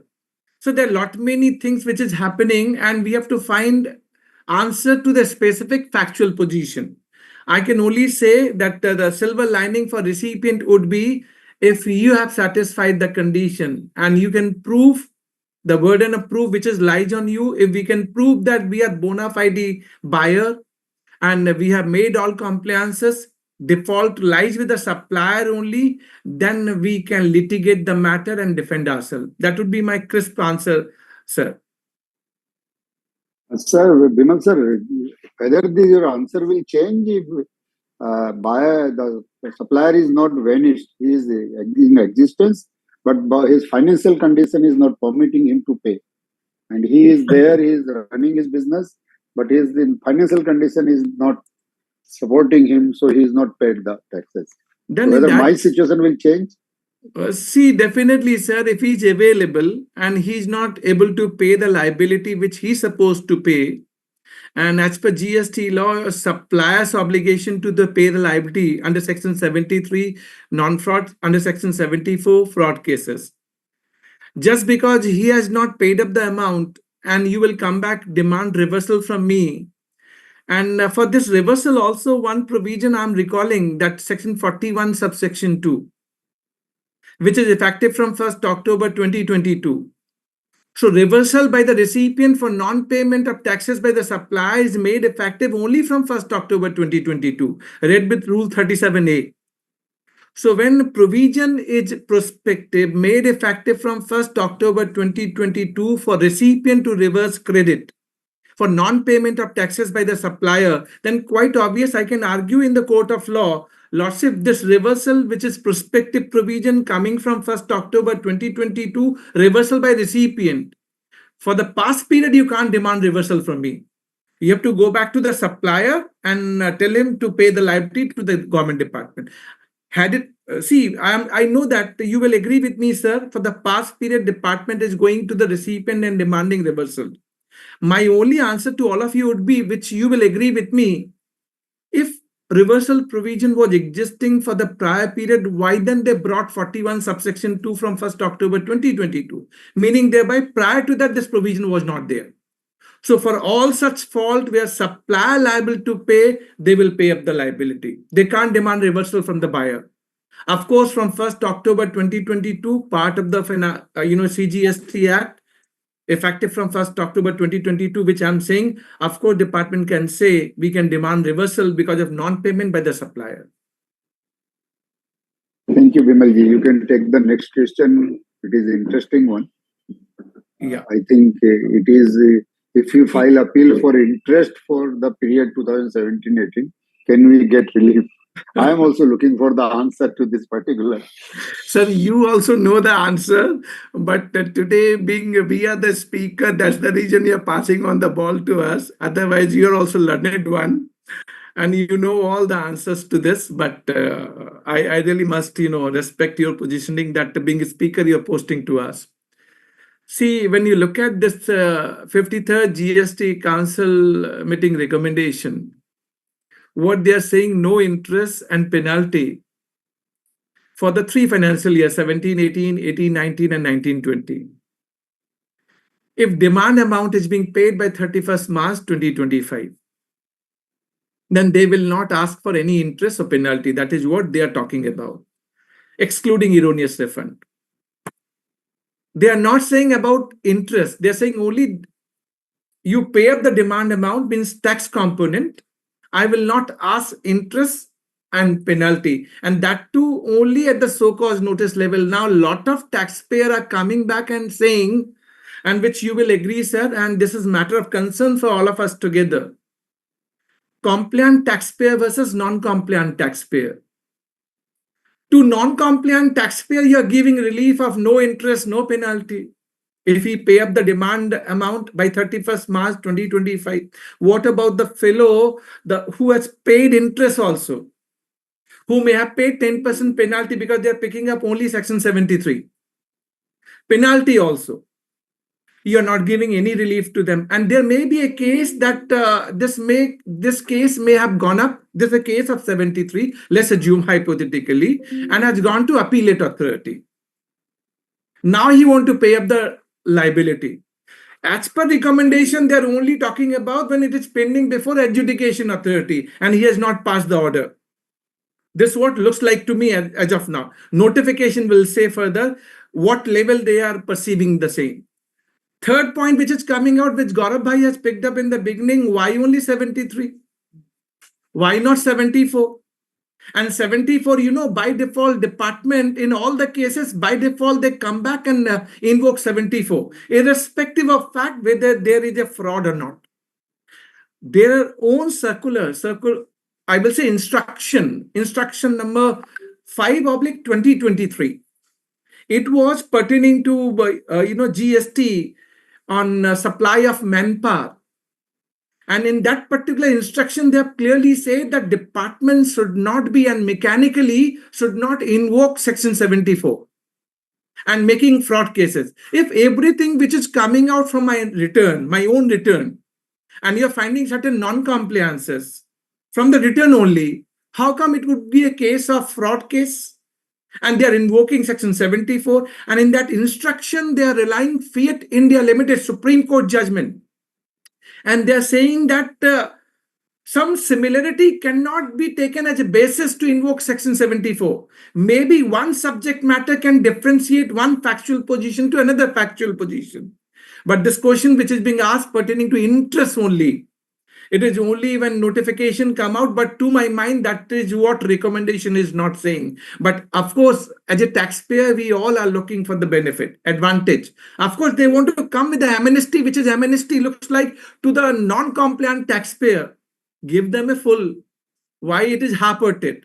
That would be my suggestion. But utmost point, which is very much important, which our chairman, my co-speaker, and every one of you who are watching now, they will agree with me. Why at the cost of compliant taxpayer? He may have paid the amount. You're not giving. And this is not the only one case. Last 7 years, repeatedly, all amnesty scheme for non-compliant taxpayer. It is not going with the right vibration and positivity.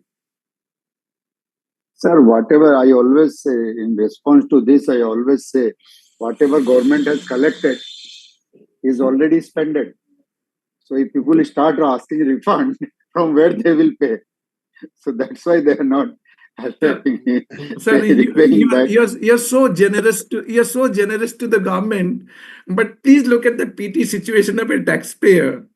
You collected something which you do not want to collect now. Make par to both of us together. Maybe you could have collected 1,000 crore maximum. out of this, interest, penalty, whatever.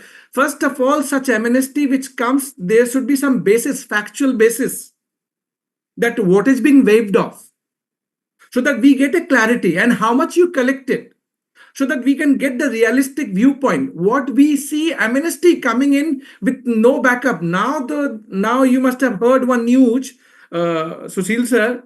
For monthly GST collection data, they will only give you the ballpark number. They will not give you the details where from they are collecting, how much refund they are paid. So things need to be transparent to all of us, to both of us together, taxpayer and tax That's why department. that's why it was coming to my mind. Why not they started sharing the interest part also? How much has been collected on part of interest Yes, and yes, penalties also? yes. And definitely the next question, I think you have taken the circular I, 207. It is Chairman sir, related to that. Yes, one more point in relation to amnesty. I'm just wanting to add because it is for the yes, larger. please do it. Please do it. Sir, very recently, this was on 1st of July 2024, the Honorable High Court of Kerala, in the case of Raju Sridharan, relying upon their earlier judgment, in the case of Anisha Chandrakant versus Superintendent Central Excise, it has been held that there will not be no justification in continuation of notices for non-payment of late fees for belated 9C filed by taxpayers before 1st of April 2023, the date when the one-time amnesty was announced by the government. So when the government has announced an amnesty for the late filers of 9C and any person who had filed belatedly before that particular date, notices were issued to them for late fees.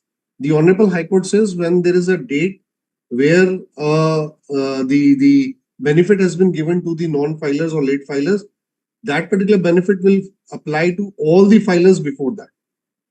So this is again. So Gaurav bhai, you want all of us together to go to the court. If required, yes. But Of yes, course you're of course right, and our chairman sir will I agree think with us. I think there is no point paying the amounts unnecessarily, as you right said. A relief for one, a relief for all.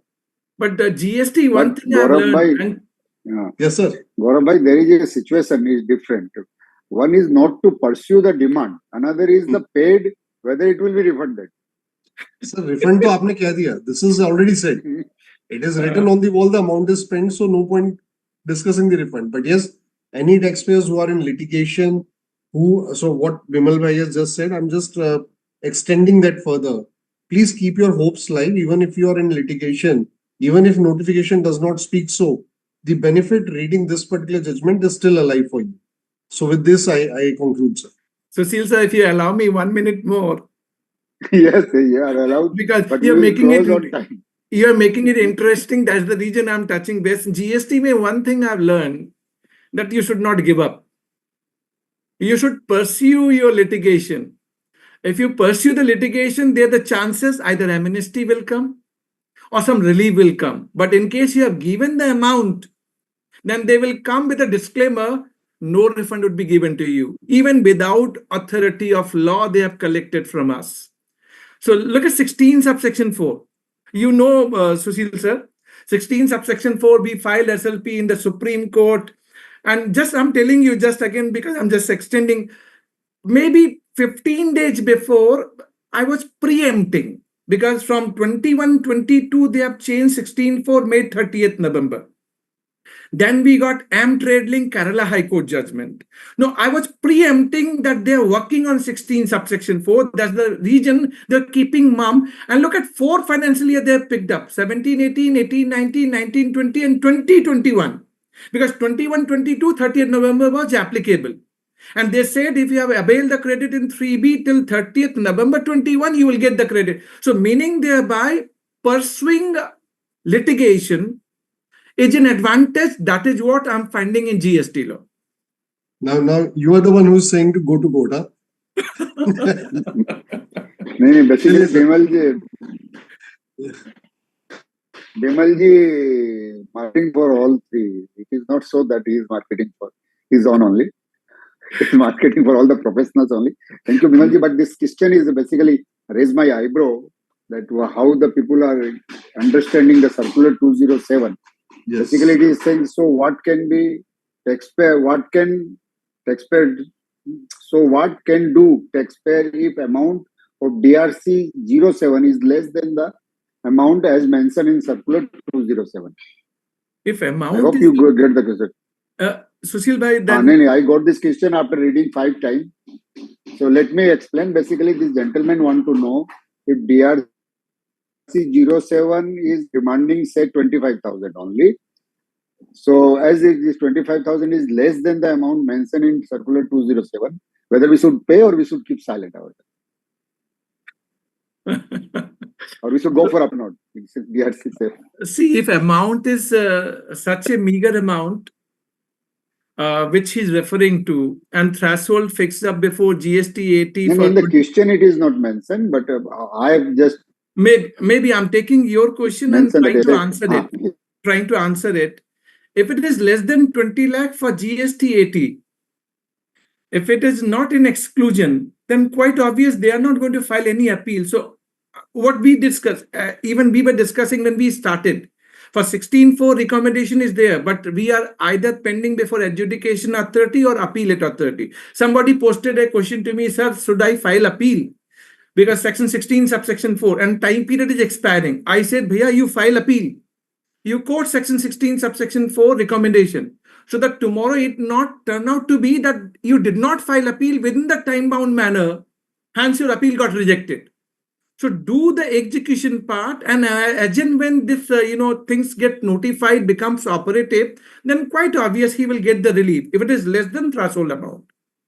Bimal sir, I think you have not followed the question. No. Basically, this gentleman want to know whether I should file appeal or not, as my amount is less than the amount mentioned in the circular. Why he should not file appeal? He should. So that is not properly understood by him. No, that's I said during my deliberation also I said that GST, still this question has raised. GST 80 at their discretion, if it is less than 50,000, they might not admit the appeal as per section 112 subsection 2. But the question which you posted as a taxpayer, you are free and you must. That is what. It is not for you. It is for department to file appeal. Yeah, my friend, whoever raised this question, let me clarify. It is for the department not to file appeal. Yes. It is not for the SSC not to file appeal. You have to file the appeal, otherwise you have to pay.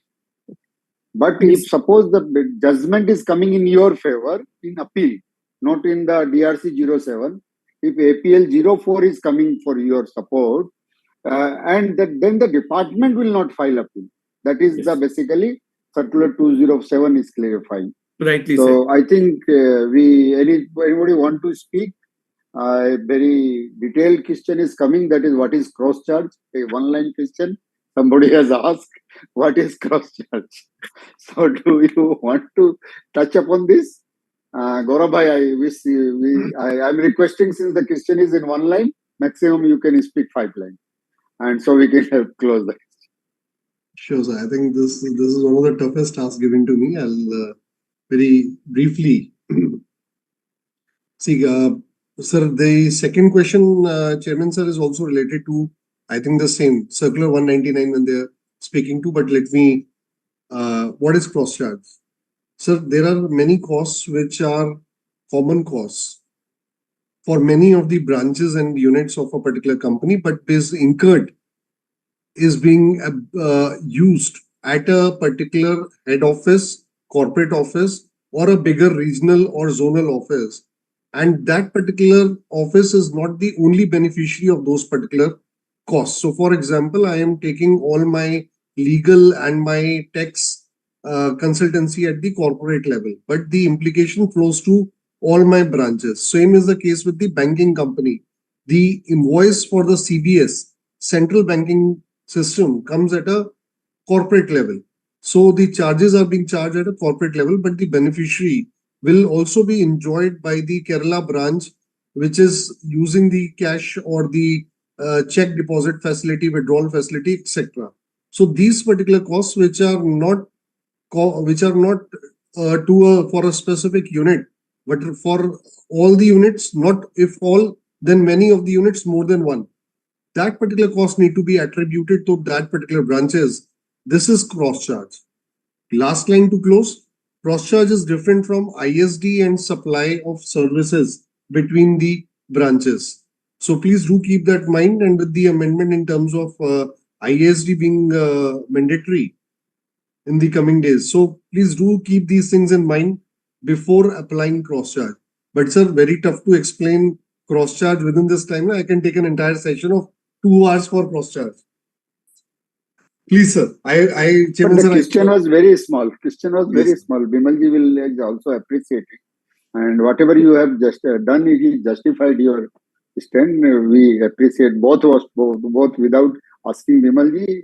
I am telling on his behalf also that you have done justice to the question, whatever was possible, and definitely you touch upon this HO and the next question, Circular 199. So, sir, thank you very much, Bimalji, for sparing your valuable time. Thank you, Gauravji, for sparing valuable time. We are really thankful to all the participants also who have joined virtually. And we have tried to answer your queries. These queries are with both the speakers. If they do want to write some answer to you one-to-one, we are rather requesting them to do it if possible. But please mind our viewer, it is not possible to answer. That only we want to convey. The queries, unless it is understood in detail. Like you have just asked what is cross charge, basically. And Gauravji is saying I can take the entire session, 2-hour session on the cross charge itself. And sometimes it will not end in 2 hours also. If you start asking the questions, cross questioning, it will not end in 2 hours also. Gauravji also mentioned, touch upon the amendment which is come in the Finance Bill, Finance Act now I must say, 2024, which was on 1st of February. Bill was on 1st of February, later on it was converted into Act. That Act brought a provision that whoever is required to do ISD, they have to do ISD. So ISD is the Input Service Distributor. So this is a big chapter. I think number of amendments are coming in the coming bill, and government will explain everything what they want to do. So cross charge will be part of that. Let's wait for that. And so once again, thank you both the participants, both the viewer and the participant, both speakers. Read away by this cross charge. Both the speakers, we are really thankful, and we will looking forward to hear both of you in our coming webinars. Viewers, I must request all of you, please do write to us on which topic you want us to organize the program. Although committee is thinking about Custom Act, but we have not seen much request is coming for the custom. Whenever we will have free time after this, since the amendments we are working on this, and we are expecting budget on 23, so we will work in and around this budget and amendments. So custom, I think we have to postpone till August. We are not organizing any webinar on custom till August, but you do please keep on writing to us on what topic you want us to organize this webinar. And this webinar is almost every week, once in a week. Dates are according to the availability of the slot we have to get from the ICI head office. So whenever we will get the slot, we will announce next. Keep on watching our website. Thank you very much, and do take care. Good night. Thank you, sir. Thank you very much. Thank you. Thank you.